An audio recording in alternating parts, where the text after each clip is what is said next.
નમસ્કાર, prime time સાથે હું છું આપની સાથે ડોક્ટર મહેન્દ્ર જાદવ। વાત કરીએ સમાચારની તો સમગ્ર વિશ્વમાં ગ્લોબલ વોર્મિંગની અસર જોવા મળી રહી છે, ત્યારે વાતાવરણમાં અસંતુલિતતા જોવા મળી રહ્યું છે।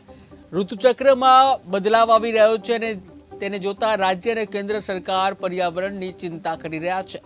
ત્યારે રાજ્યના વન પર્યાવરણ મંત્રી મુકેશ પટેલે આજે ઓલપાડના બરબોધન ગામે ગ્રામ પંચાયત અને એસબીઆઈના સંયુક્ત ઉપક્રમે 2 એકર જમીનમાં 16,000 વૃક્ષોના વાવેતરનો કાર્યક્રમ યોજ્યો હતો, જેમાં વન પર્યાવરણ મંત્રી સહિત મોટી સંખ્યામાં સ્થાનિકો હાજર રહ્યા હતા।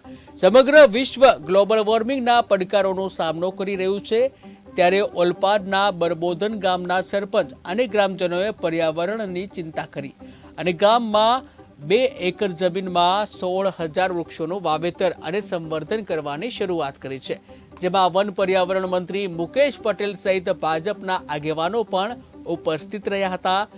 આમ તો સામાન્ય રીતે 5 જૂન વિશ્વ પર્યાવરણ દિવસે પ્રધાનમંત્રી નરેન્દ્ર મોદીએ એક પેડ માં કે નામની જાહેરાત કરી હતી। માતાનું ઋણ અદા કરવા એક વૃક્ષ દરેક વ્યક્તિએ લગાવવું જોઈએ અને આ અભિયાન રાજ્યમાં મહાઅભિયાન બન્યું હતું।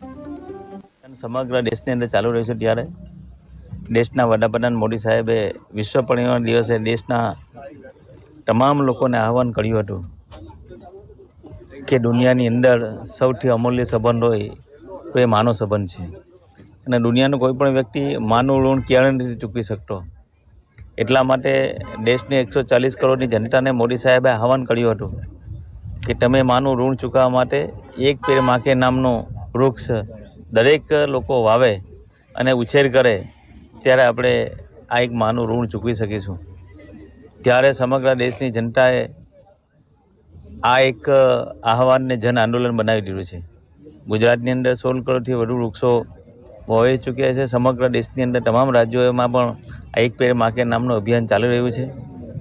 ત્યારે આજે બરબોધન ખાતે ગ્રામ પંચાયત દ્વારા ગામજનો દ્વારા આજે અહીંયા 2 હેક્ટરની અંદર એક પેડ માં કે નામના વૃક્ષોનું આજે તમામ લોકો આવીને એનું વૃક્ષારોપણ કર્યું હતું અને કાયમ માટે જાળવણી થાય એના માટે પંચાયતે વ્યવસ્થા પણ કરી છે અને અહીંયા પણ એમને મેં ખાતરી આપી છે કે અહીંયા એક વન કવચનું પણ નિર્માણ થાય, ક્યાં કે સિટીની નજીક આવેલું છે, અહીંયા લોકો પણ આવે છે। ગુજરાતની અંદર આ વખતે પણ ઘણા બધા વન કવચો બનાવવાના છે, ત્યારે આ બરબોધનની ગામની જનતાના આજુબાજુના લોકોને એક સારું અહીંયા વાતાવરણ મળી રહે એટલા માટે અહીંયા એક વન કવચ પણ અમે નિર્માણ કરવા જઈ રહ્યા છીએ।